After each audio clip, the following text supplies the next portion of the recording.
আজ পহেলা ফাল্গুন ও ভালোবাসা দিবস। দিনটি ঘিরে রাজধানীর বিভিন্ন জায়গায় নানান অনুষ্ঠানের আয়োজন হয়েছে। সেসবের খোঁজ খবর রাখছেন সহকর্মী নাদিয়া শারমিন। যুক্ত হচ্ছে তার সঙ্গে। নাদিয়া, আপনি যেখানে আছেন সেখানকার কি কি আয়োজন হচ্ছে তা আপনার মাধ্যমে আমরা দেখতে চাই। এছাড়া ফাল্গুনের আমেজ মানুষের মধ্যে কেমন দেখছেন তাও জানতে চাই। আসলে বসন্তের যে আয়োজন সেটি আসলে নগরী জুড়েই চলছে।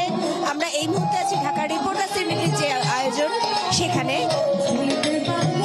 ঢাকা রিপোর্টার ইউনিটির প্রাঙ্গণে মূলত এই বসন্তের আয়োজন চলছে।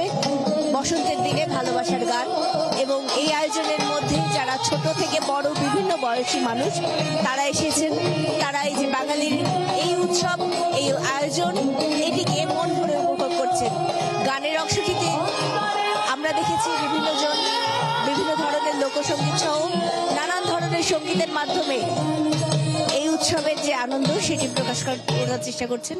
আমরা এই ফাঁকে একটু চেষ্টা করব আমাদের ক্যামেরা পার্সনের সাহায্য নিয়ে সামনের দিকে চলে আসার, এবং আমরা জানার চেষ্টা করব আসলে এই উৎসবকে তারা কি চোখে দেখছেন। এখানে যারা দর্শক এবং যারা আয়োজনে অংশ নিয়েছেন তাদের কাছ থেকে আমরা জেনে নেওয়ার চেষ্টা করব।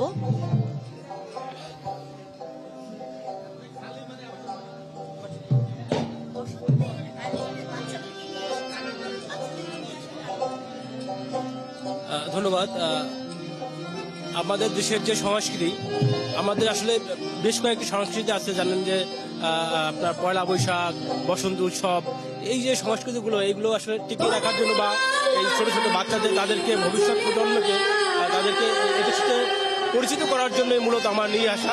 ওর মা কিন্তু আসে না, আমি কিন্তু ওদেরকে নিয়ে আসছি, কারণ আমি চাই যে ওরা এই সংস্কৃতির সঙ্গে আস্তে আস্তে বেড়ে উঠুক।